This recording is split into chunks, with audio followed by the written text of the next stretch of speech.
বিসমিল্লাহির রহমানির রহিম। আজকে আমরা 144 পৃষ্ঠার 3 নম্বর যেই আমাদের সম্পাদ্যটা আছে 3 নম্বর সম্পাদ্যটা আছে সেটা আমরা দেখব। অর্থাৎ একটি ত্রিভুজের ভূমি সংলগ্ন দুইটি কোণ এবং শীর্ষ থেকে ভূমির উপর অঙ্কিত লম্বের দৈর্ঘ্য দেওয়া আছে। তো এইটার জন্য আমরা কি করবো, কিছু মাপ নিয়ে নেব আজকে, তাহলে আমাদের আঁকতে সুবিধা হবে। আমাদের পরীক্ষার খাতার মধ্যে মাপ দিয়ে দেয় আলহামদুলিল্লাহ ভালো, আর নাহলে আমরা এই মাপটা যে ফলো করি খুব ভালো হয়। আমাদের যেই লম্বের দৈর্ঘ্য দেওয়া আছে আমরা এটাকে ধরো 6 সেন্টিমিটার দিলাম, এবং যে কোণ দুইটা দেওয়া আছে আমরা এই কোণ দুইটা একটা 60 একটা 50 নিলে খুব ভালো হয়। তা আমি প্রথমে এটাকে 60 এবং 50 করে নিলাম যাতে আমাদের রাখতে সুবিধা হয়। হচ্ছে 50, একটা হচ্ছে 60। আমরা এই মাপের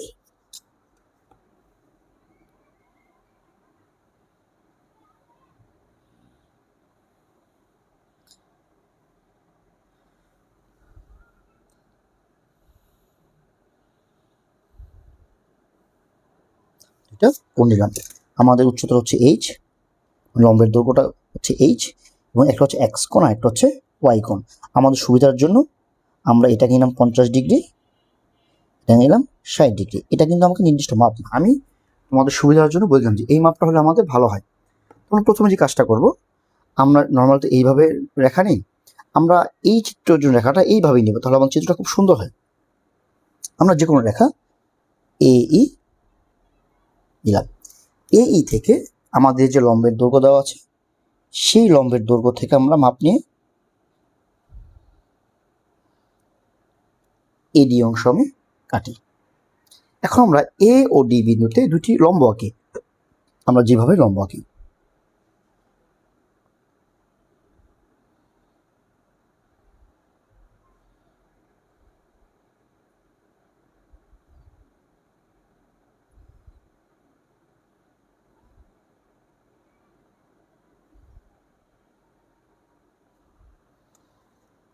একটা হচ্ছে এই বিন্দুতে আমার লম্ব আঁকলাম, একটা হচ্ছে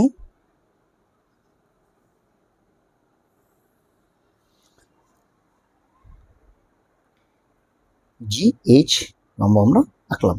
সেম ভাবে আমরা আবার D বিন্দুতে আরেকটা লম্ব আঁকি।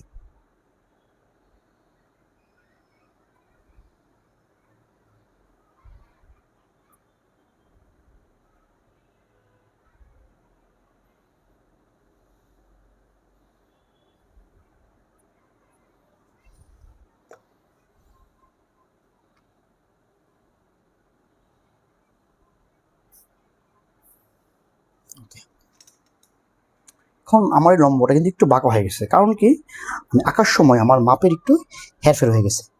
এখন এই সমস্যার ক্ষেত্রে আমার স্টুডেন্টরা কিন্তু জানে যে তাদেরকে কিভাবে এটা সলভ করতে হয়, আমরা সেইভাবে এটা আমরা সলভ করব। তোমাদেরকে এই ট্রিক্সটা আমি এখানে বলে দিলাম না, আশা করি আমার স্টুডেন্টরা এই ট্রিক্সটা জানে যে কিভাবে এই সমস্যাটাকে সলভ করতে হয়। আমি এখন এইভাবেই তোমাদেরকে সলভ করে দিই, কিন্তু না, আমি এইভাবে আঁকলে আমাদের চিত্র সুন্দর হবে না, তাই আমরা ঠিকভাবে একটু কিনি। আমাদের যেহেতু এই মাপটা, দেখো ট্রিক্সটা একটু তোমাদেরকেও বলে দিই। প্রথম ভাবছিলাম আমাদের বলে দেবো না, কিন্তু পারো না, তোমাদেরকেও আমি ট্রিক্সটা বলে দিই। ধরো এখন আমি আঁকার ফলে আমার কাছে এখন মনে হচ্ছে যে এই রেখাটা বাঁকা। তোমরা কি করবো, ট্রিক্সটা কি করবো, আমরা 90 ডিগ্রি মাপের রেখাটা আঁকবো। আমাদের লম্বটা অ্যাকচুয়ালি কোথায় হয়, আমাদের লম্বটা হয় এইখানে। আমরা তখন কি করব, লম্বটা আমি আঁকলাম। এখন কিন্তু আমার লম্ব আর বাঁকা নেই। এখন কি করবো, আমি 90 স্যার কিন্তু স্যার কিন্তু কোনোভাবে বোঝানো যাবে না যে আমরা এই ট্রিক্সটা ইউজ করছি আঁকার পরে এইভাবে। কিন্তু এখান থেকে আমরা যখন মাপ নিব তখন আমরা একটু অ্যাডজাস্ট করে মাপটাকে, এখন কিন্তু আর কেউ বুঝবে না যে আমরা কোন ট্রিক্স অ্যাপ্লাই করে এটা করেছি। ওকে, এই হচ্ছে আমাদের ট্রিক্স, যে আমাদের যদি কোনোভাবে লম্বটা একটু ছোট বড় হয়ে যায় বা একটু এদিক ওদিক হয়ে যায়, তখন আমরা এইভাবে লম্বটাকে আমরা ঠিক করবো। ওকে, কারণ সবসময় আমরা আমাদের কম্পাসটাকে ঠিকভাবে ব্যবহার করতে পারি না। মাঝে মধ্যে তোমাদেরকে অ্যাকচুয়ালি শেখানোর জন্য আমি কিছু ভুল টুল করে দেখাবো, তারপর আবার আমি সেটাকে ঠিক করে দেখাবো। এখন আমাদের এই এক্স কোণের সমান করে একটা কোণ আমরা এখানে আঁকি।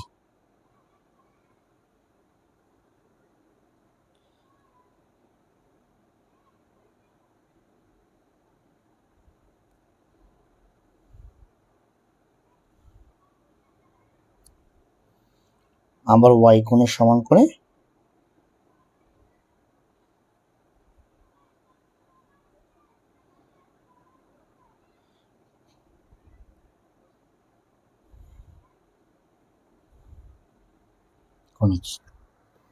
আমরা এখন আমাদের এই কোণগুলোকে ভাবে যোগ করে দিই।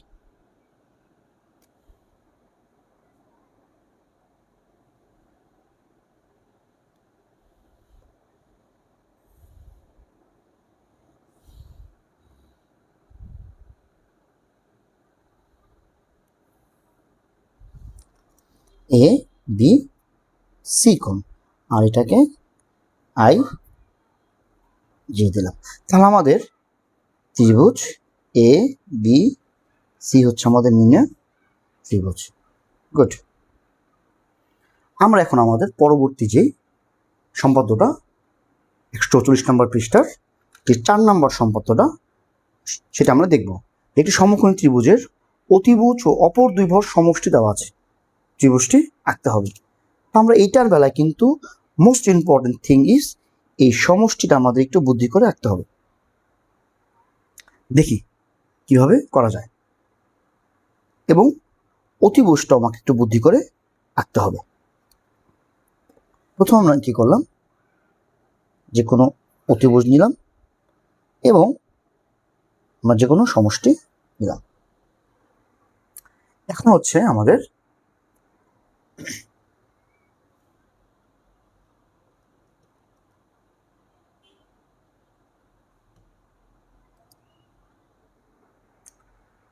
আমরা একটা যে কোনো এখন একটা রেখা নেই, আমরা ধরো আমরা এই অতিভুজটাকে এ ধরি আর সমষ্টিটাকে এস ধরি। আমরা এখন যে কোনো একটা রেখা নিলাম, সে রেখার নাম দিলাম ধরো আবার সেম ভাবে এ এবং ই। এখন আমরা আমাদের এইখানের মধ্যে অর্থাৎ এই বিন্দুতে 45 ডিগ্রি কোণ আঁকবো, কিন্তু আমরা এইভাবে অ্যাকচুয়ালি সরাসরি চাঁদা দিয়ে এটা আঁকবো না। আমরা প্রথমে 90 ডিগ্রি একটা কোণ আঁকবো, অর্থাৎ একটা লম্ব আঁকবো, দেন আমরা ওইটাকে অর্ধেক করে 45 ডিগ্রি কোণ বানাবো। দেখি আমরা প্রথমে একটা লম্ব আঁকি।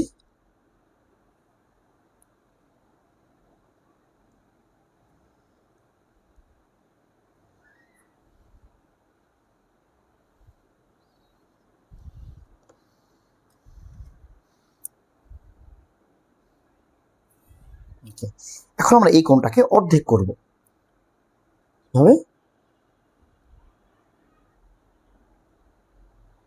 এইভাবে। তাহলে আমাদের হয়ে গেল কোণটা অর্ধেক, অর্থাৎ আমরা এটা হচ্ছে 45 ডিগ্রিটা কোণ আঁকলাম। এখন আমাদের পরবর্তী কাজ হচ্ছে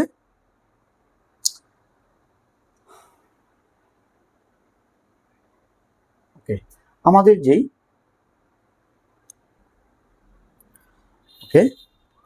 এখন আমরা আমাদের যেই সমষ্টিটা আছে সেই সমষ্টির সমান করে আমরা একটা রেখা আঁকি, অর্থাৎ ই রেখা থেকে সমষ্টি সমান করে আমরা ধরো এ বি অংশ আমরা কাটলাম।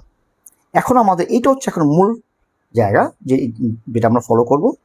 এর মানটা আমরা এখান থেকে নিব না, আগে আমরা আঁকবো, কারণ অনেক সময় কি এর মানটা আগে থেকে নিয়ে নিলে আমার চিত্র সুন্দর হয় না। তো আমরা আগে আঁকবো যে কিভাবে আঁকলে আমাদের এই বৃত্তটা সুন্দর হয়, সেই মাপ নিয়ে আমরা এর মানটা এখানে বসাই দেবো। এই হচ্ছে আমাদের অতিভুজের মান। এখন আমাদের কিন্তু চিত্রটা সুন্দর হয়েছে, কিন্তু আমি যদি প্রথমে এ থেকে মানটা নিয়ে আঁকতাম তাহলে আমার কিন্তু সুন্দর রেখাটা আসতো না।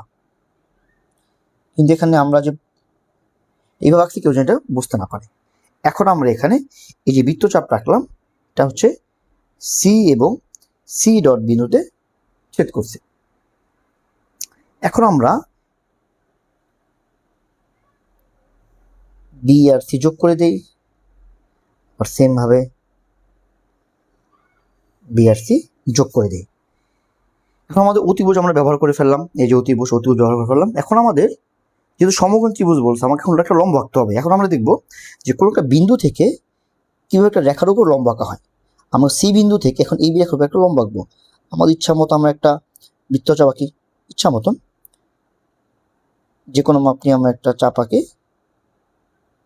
যেমন একটা চাপ আঁকি। আবার এখান থেকে আমরা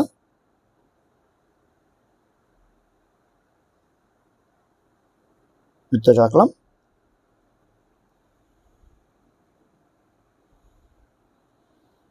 রাখলাম।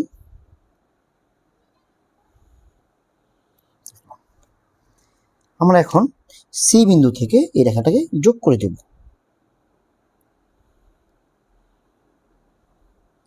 ডট ডট দিয়ে দিলাম। আবার আমরা এখান থেকে যোগ করে দেব, বাকিটা আমরা ডট ডট দিয়ে দিলাম। ধরলাম এটা হচ্ছে আমাদের ডি বিন্দু, এটা হচ্ছে আমাদের ডি ডট বিন্দু। অর্থাৎ এখানে আমাদের একটু ভেজাল হয়ে গেছে আমাদের নামকরণ নিয়ে। আমি একটু নামকরণ চেঞ্জ করে দিলাম, কারণ বোঝার জন্য সবসময় এবিসি দেওয়া তো সমস্যা। আমরা ধরো আমাদের যে ত্রিভুজ এখানে দুইটা উৎপন্ন হয়েছে, একটা হচ্ছে সি ডি বি, আরেকটা হচ্ছে সি ডট ডি ডট এবং বি। অর্থাৎ আমার এখানে দুইটা ত্রিভুজ উৎপন্ন হয়েছে।